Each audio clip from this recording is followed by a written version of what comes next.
Okay, good morning, Year 13. It's lovely to be with you again on this slightly murky, mizzy Monday. But we are working through Section B, Question 3, which is the highest mark question, 40 marks, and it's the analysis. So we've done a really kind of, we're doing a guided walkthrough, guided writing. And at the end of this, the outcome will be a complete essay. Okay, so it's a Section B question 3, and we're really securing what we call the procedural knowledge. In other words, how do I use what I know about theories, ideas, language in a practical way?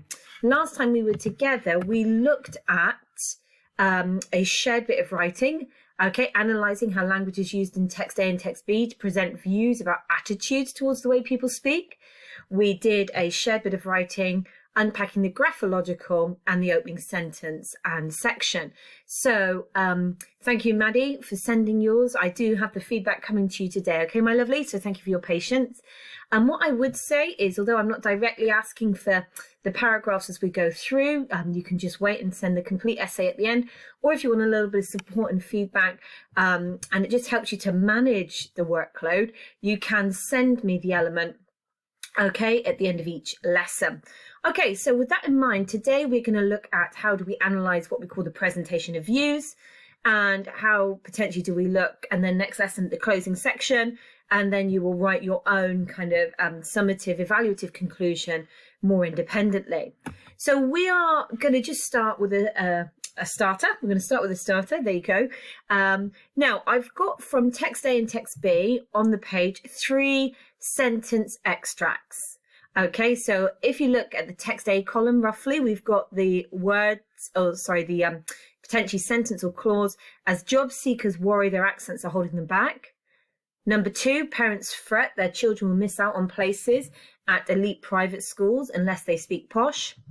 Belie the notion that Britain is moving away from its class system. And then from text B, there is a common acceptance that a regional accent reflects a person of a particular social standing. Received pronunciation is still expected within many national institutions. Politicians often take coaching lessons to modify their speech to appeal to their electorate.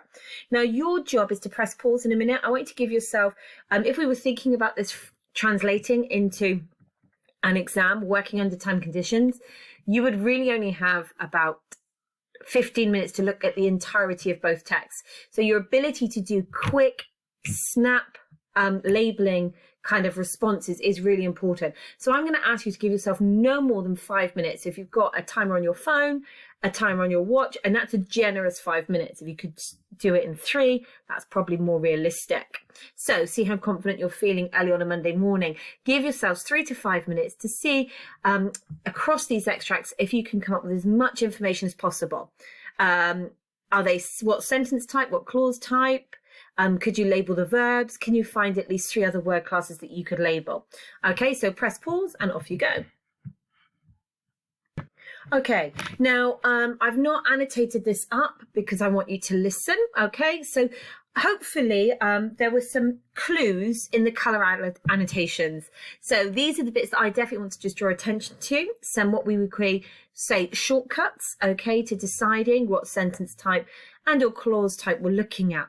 Now, the other thing that I should have mentioned is that obviously these are being extracted from the 2 texts, text A and B, and they could have been extracted from bigger sentences, okay? So let's just have a look together then in terms of sentence type and clause type analysis. Now, we know this is a higher order skill. We know this is bringing you in at the A grade end of the mark scheme. But if you look at the yellows, okay, all of these yellows that I've highlighted across the extracts I've chosen have something in common. What is the unifying factor? What is the pattern that unites these yellow words that I've annotated? Brilliant. These are our subordinating conjunctions, subordinating connectives. And if we can identify a subordinating connective or a subordinating conjunction within a sentence, we know we are looking at a complex sentence. Okay, so as, unless, that is used twice are all subordinating connectives. Now, if we were looking at clause types very quickly, that is used to introduce a relative clause. So we can even then refine, we can learn to spot subordinate clauses as a kind of generic umbrella bank of terms, but we can also learn to be particular and to recognize that that is the same as sometimes who or whose is being used to introduce a relative clause. Okay, so we could say the relative clause is introduced by the subordinate conjunction that Britain is moving away from its class system. That a regional accent reflects a person of particular social standing. Okay, now as and unless are also subordinating conjunctions, but they create a slightly different relationship between clause elements. As works a bit like because. Okay, it's introducing an explanation. So the clause that often follows an as or a because is explanation. Okay, so it explains what's gone before it. So often it's a subordinating clause that offers explanation. So this clause, job seekers worry their accents are holding them back, is explanatory. It's offering explanation, it's offering reasons for something. Okay, now unless creates what we call a conditional structure. Unless is quite similar to something like despite or if. It creates a conditional structure. One element is conditional, is impacted by another. So unless suggests that something has to happen. So the clause that follows the unless, they speak posh, this is the element that has to happen. Okay, so if we look then, that means we can already say that even though as, it's not got the capital, so it's coming from within a sentence, is part of a complex sentence. Number 2, parents fret their children will miss out on a place is again part of a complex sentence, as is belie the notion that Britain is moving away, and that. Now, the other two elements, okay, could potentially still be from complex sentences, but the signifiers are not the subordinate conjunctions. Okay, now received pronunciation is still expected with many national institutions, is part of a bigger sentence. Okay, but we could argue that it's a main clause. Okay, received pronunciation is still expected in many institutions. Why is it a main clause? Because we've got the subject, received pronunciation. We've got the verb, phrase is still expected, the main verb. So there's only one main verb. Okay, and within many national institutions, and it could stand alone as an independent idea. So it's an independent clause, a main clause. Okay, politicians often take coaching lessons to modify their speech to appeal to their electorate. Now this element, so we can start to look at verbs, and this helps with clause and sentence analysis. We've got 3 verbs here: take, modify, to appeal. So we've got 3 verbs. So as soon as you're looking at more than 2 verbs, we've got to determine, is this compound or is this a complex sentence? Politicians often take coaching lessons to modify their speech to appeal to their electorate. And actually, to modify, to appeal are being introduced there as subordinate clauses, really. Additional expansive reasons why they're doing something. So although it doesn't use as or because, it doesn't use a word, it's actually the relationship between the verb phrases that make it complex. So we've got both texts using a high number of complex sentences. Now this is about reflecting audience. Okay, so both of these, one is advertising, if you remember, elocution lessons, one is a newspaper article. So they would expect a certain level of literacy in their readership, and therefore they use complex sentences to reflect that. Now what we're just going to look at then is the verb. So in each clause, we've identified that they're either complex sentences or parts of complex sentences. So we know we're going to be looking for verbs. Okay, so could you see the pattern? How did I help you out? Good. The blues are drawing attention to our verbs and our verb phrases. Okay, as job seekers worry, their accents are holding them back. Now, remember with verbs can exist in what we call the infinite form, the base form. To appeal is already there in its base form, but that means it can take it can be partnered with to worry, to hold, to fret, to miss out, to speak, to belie, to is. Do you know what verb to is from? The base form of is? Brilliant. To be or not to be, that's the question. Now, to be is a high frequency verb. It occurs in all texts usually. It's very rare to get a text that doesn't use the verb to be at some point, but it's quite chameleon. It takes different forms. So is from the verb to be. It's just the present tense singular. Okay, brilliant. So to worry. Now, if we look at are holding them. Now, to hold would be the main verb, and that are is from the verb to be, but it's creating it's working as an auxiliary, a helper verb to secure tense there. Okay, many job seekers worry their accents are holding them back. So this is the idea of the ongoing, okay, the progressive aspect of a verb, that it's an ongoing concern. So are holding them is a progressive verb phrase. Okay, parents fret.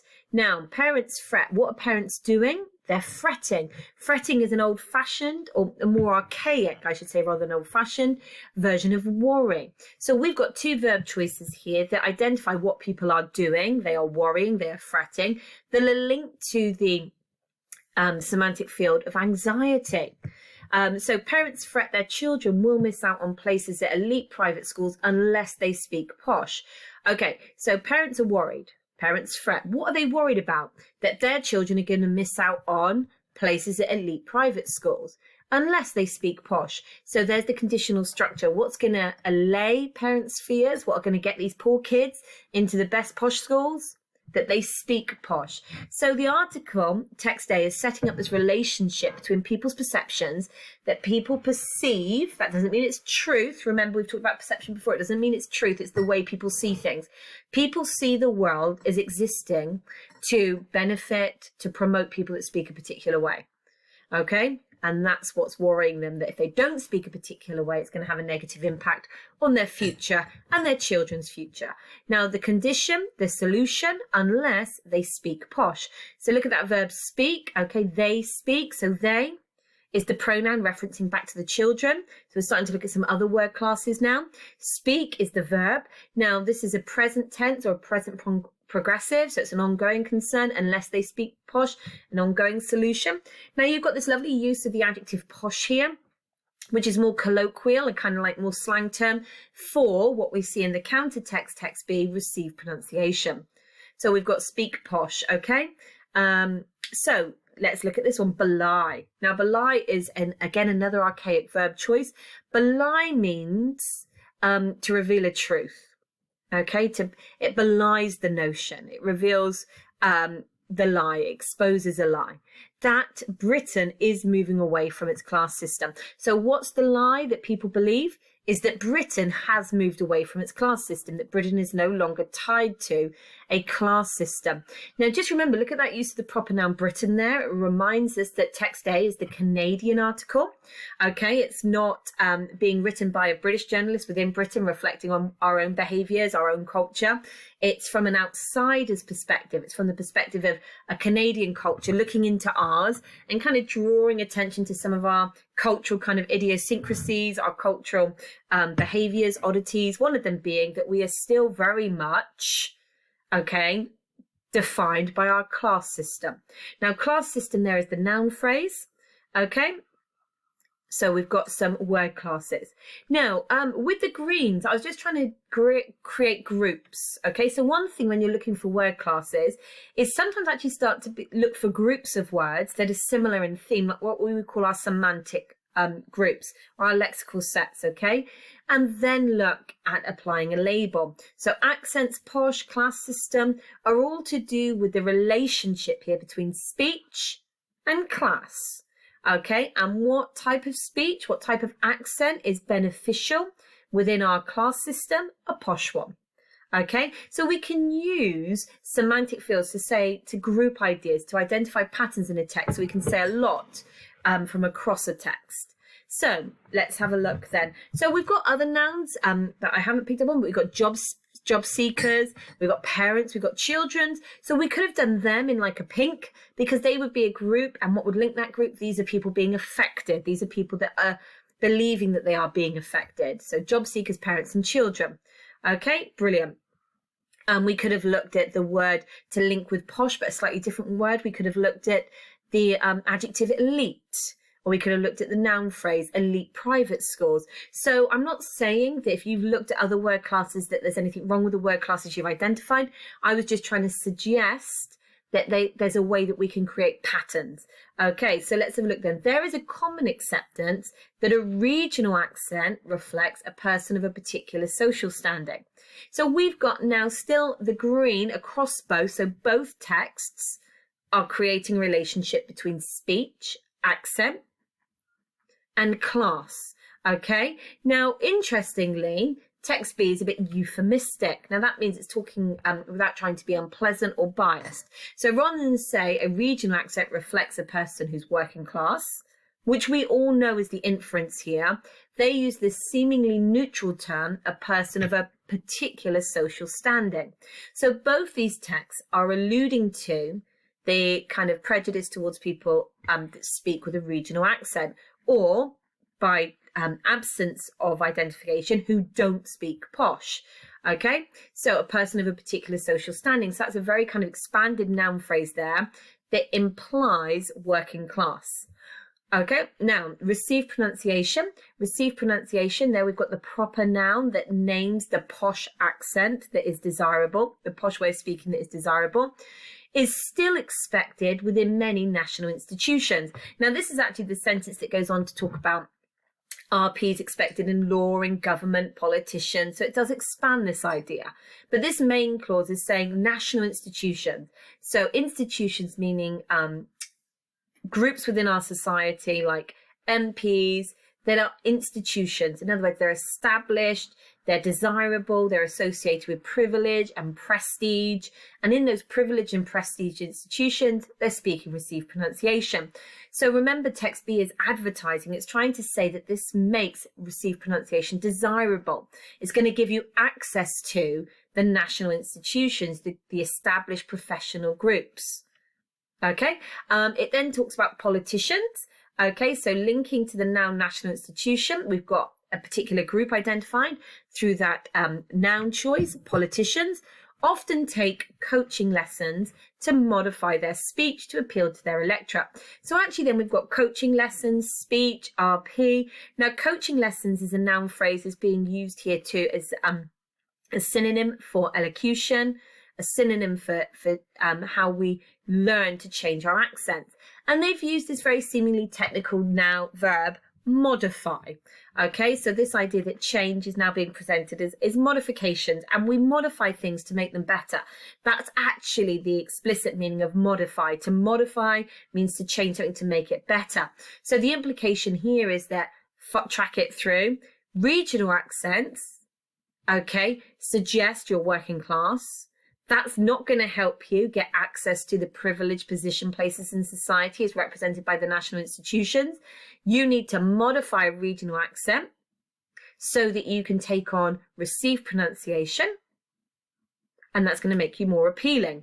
So there's a lovely thread when you begin to group the ideas in these examples of actually what both texts are really saying. So text B is really saying that the accent that's going to get you the most benefits, that has the privilege and the prestige associated with it, is received pronunciation.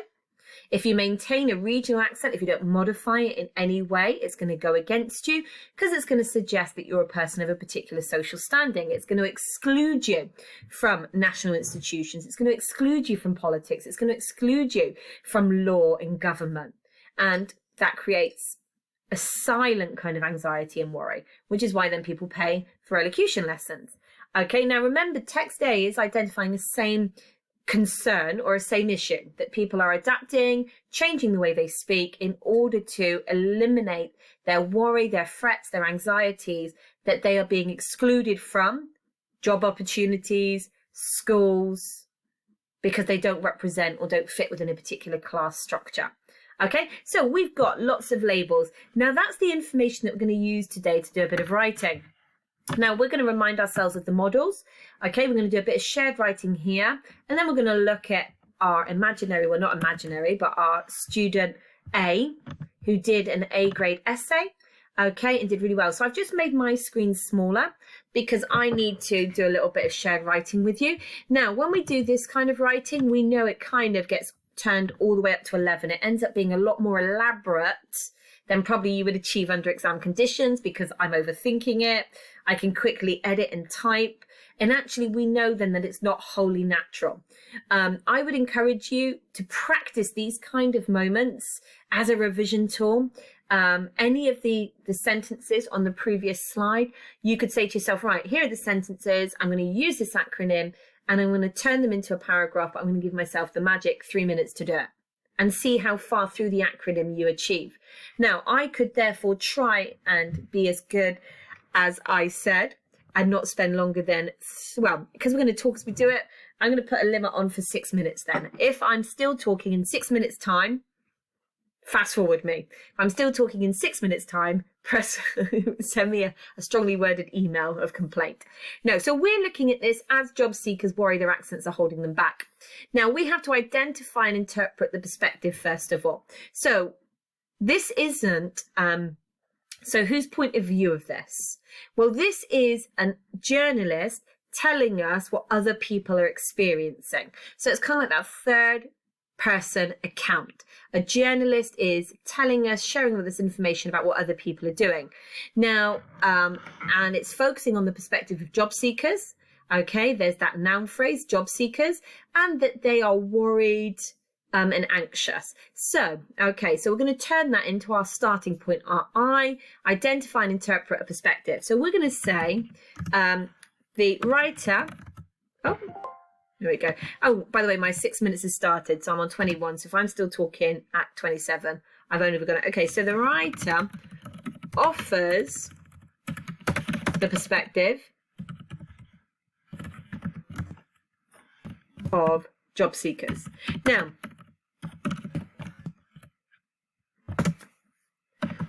who are. Now, we can't say worry because really we will analyse that in a minute. Remember what you said. What's the overarching emotion?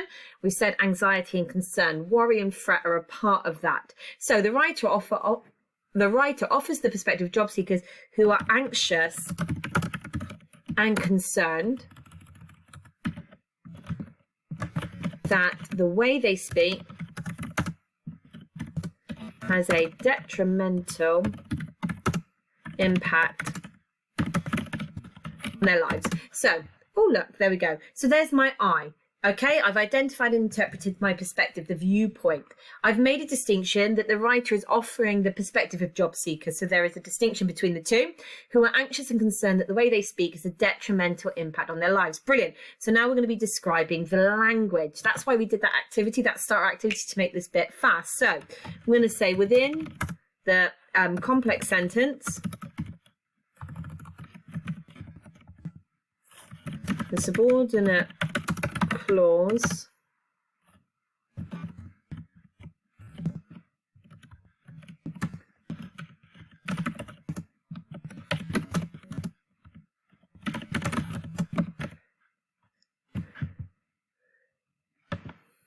okay, so within the complex sentence, the subordinate clause, as job seekers worry their accents are holding them back, uses the, now we can pick up any word class would be a C grade because would be labeling. But really what we want to do is cohesion. We want the word classes that we analyze from within this clause to marry up to our perspective. So this is why we've said, okay, they're anxious and concerned. So we have to look at worry. We have to look at the idea of being held back, okay? So worry, their accents are holding them back. So within the complex sentence, the subordinate clause uses the verb worry.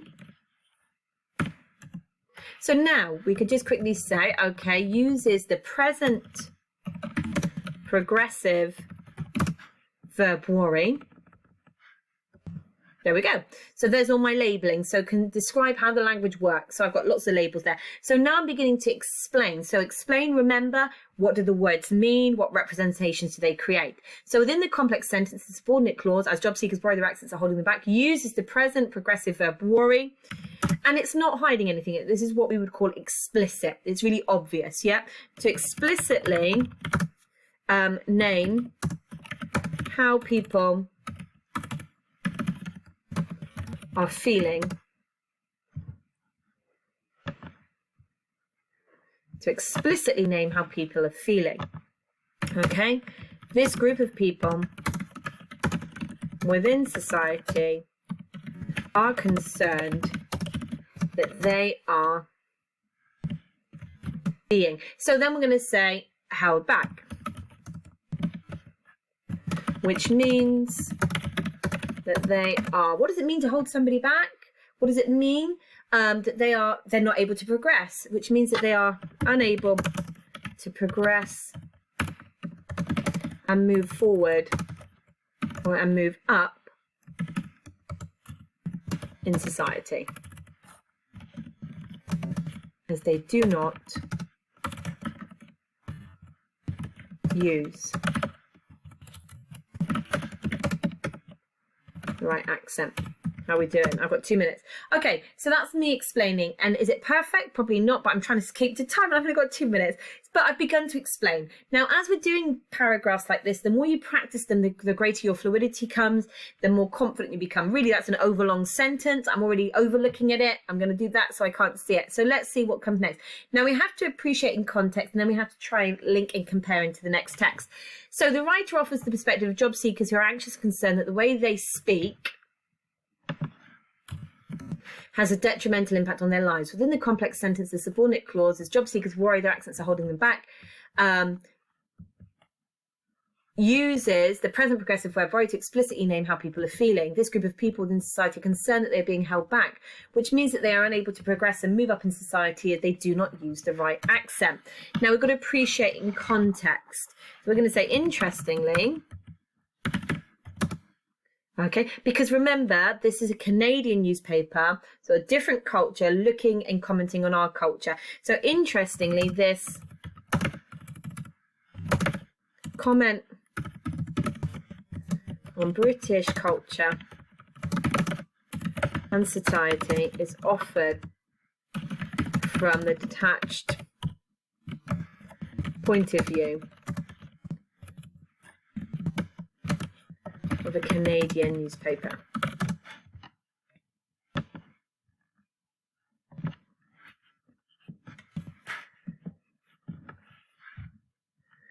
Who can... So I've put in context, I've reminded that it's a Canadian newspaper. Now I could go further with that. So why then? Why are the Canadians concerned with? Well, so then we could say, which suggests that this issue is of interest, that this issue, this discrimination against people is a very British problem. Okay, so interesting, this comment on British culture and society is offered from the detached point of view of a Canadian newspaper, which suggests that it is a great enough issue,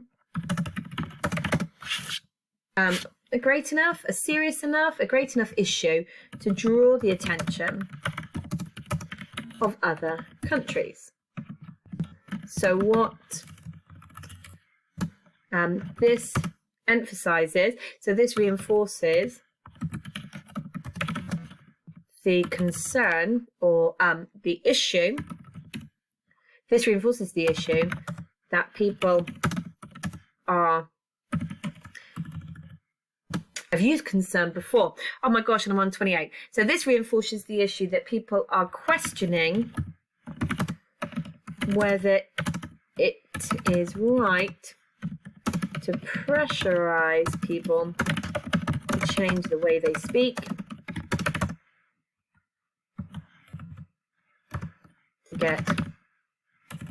to change the way they speak. Okay, I'm just going to pause there. So I went over just by one. Okay, so this reinforces the issue that people question whether it's right to pressurize people to change the way they speak. Okay, so the last little bit, the link and compare. Now, the reason I genuinely would have to pause here is, so this is saying then, is it right to change the way people speak? Now, guys, text B, is text B going to say, yes, let's change the way we speak, or no, let's not? It's going to say yes, isn't it? Because it's selling elocution lessons. So this reinforces the issue that people are questioning whether it's right to pressurize people to change the way they speak. As text B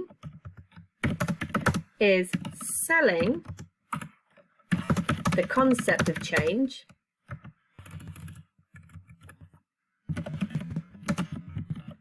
it doesn't question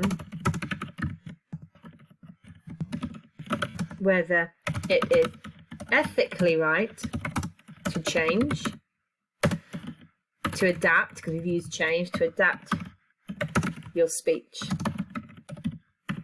Instead, it clearly promotes it as being beneficial. Right, so that would then lead you into being able to do a paragraph from text B. So what we've done there is we've used the acronym model down the side there, IDEAL, to create our kind of like shared paragraph. Now guys, obviously I would encourage always that although we're modeling together, you want to use these paragraphs, you want to adapt them, change some of the words, the focuses, so it sounds like you, not me. Okay, so yes, we are working together here. Yes, I am modeling, but you fundamentally want to produce work that creates your own voice. So that was option 1, remember? We also, though, introduced option, or the other option, the other way of doing it, which was to look at a historic student, so an A grade student that the exam board's made available. Now they're writing about a completely different topic, they're writing about gender. We're looking at how they write it, and then we're adapting it for our own. So as we move forward, we're still using these bank of examples and or your own. Now we can create completely unique paragraphs using the ideal model that way, okay? Or we can begin to unpack how a writer does it. Now, I'm just conscious of the time, so I'm just going to show you there are three extracts from the A grade student that we're going to just look at one together, but then actually I'm going to free you. Your task today is going to be to write about the perspectives in A and B, either using the ideal model or transforming this candidate's response into your own. Okay, so in other words, taking these quotes, both representing perspectives from A and B, and turning them into your own paragraphs or using the quotes that you've chosen for greater autonomy. Okay, so let's have a look at this candidate again. So text A uses lexes from the semantic field of infectious disease, such as pandemic, chronic and virus, when quoting the Actor Lake Bell. Now, if we look over here, now I've already set us up with a clue, because I've said we're looking at all those green words with semantic fields. So we've got a semantic field of worry and anxiety. We've got a semantic field of words that create a relationship between speech and promotion, speech and things that are good. So we could say text A uses lexes from the semantic field of anxiety and concern. Such as, now this one's just said pandemic and chronic view. Now there's no reason when we're doing this sort of process that we can't, going too fast, I'm trying to talk and type at the same time, that we can't make it better. So we could say such as the present progressive verb worry, or the present tense verb worry,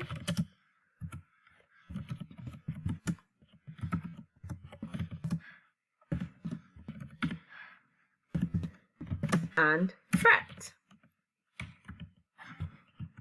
When? So when are they using these words? Now, this is where obviously our response is of course going to be different because we are looking at a different text.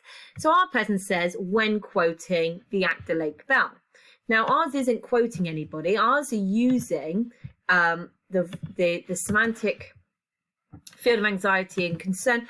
When, so what are they, so verbs tell us what people are doing or feel. So when describing the feelings and response of job seekers and parents.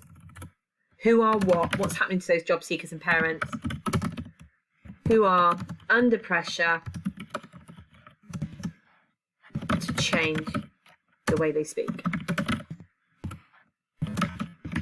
Now, if we look, text B, our candidates already moved right onto text B.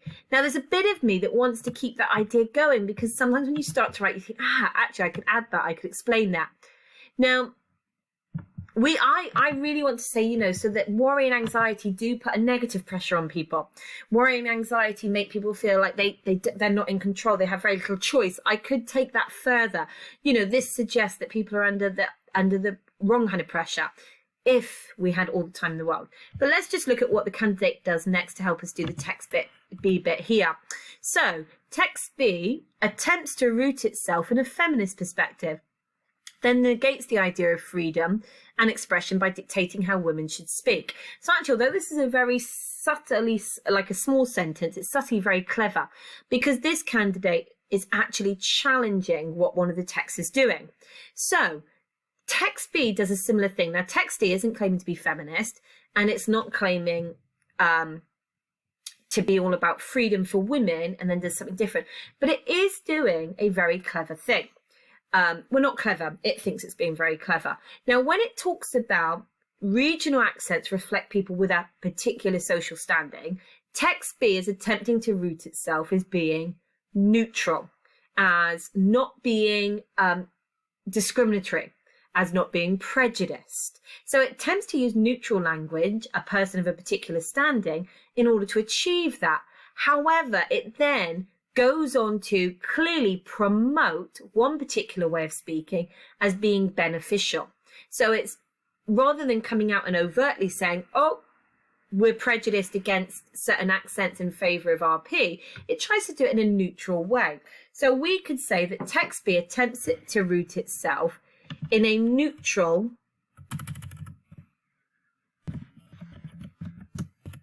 unbiased perspective. Now, we could take that and we could put in that phrase at this stage, so we can make these paragraphs better.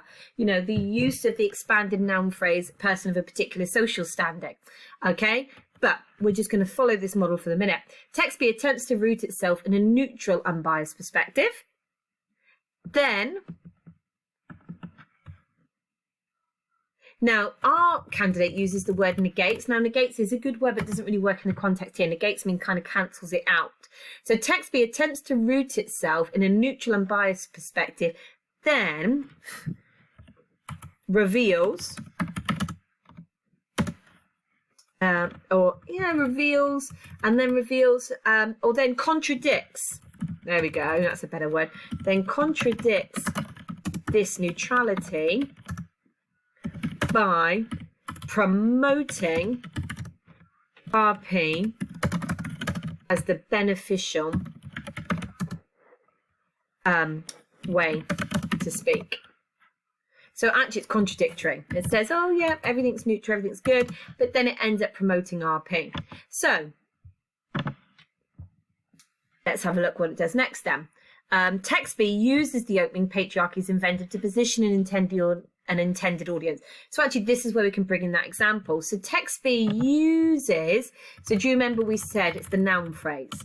Yeah, the expanded noun phrase, person of a particular social standing, to position the intended audience as. Now, our lady says to position intended audience is not being to blame. So we could say to position the intended audience is having no negative perception or opinion of the working classes.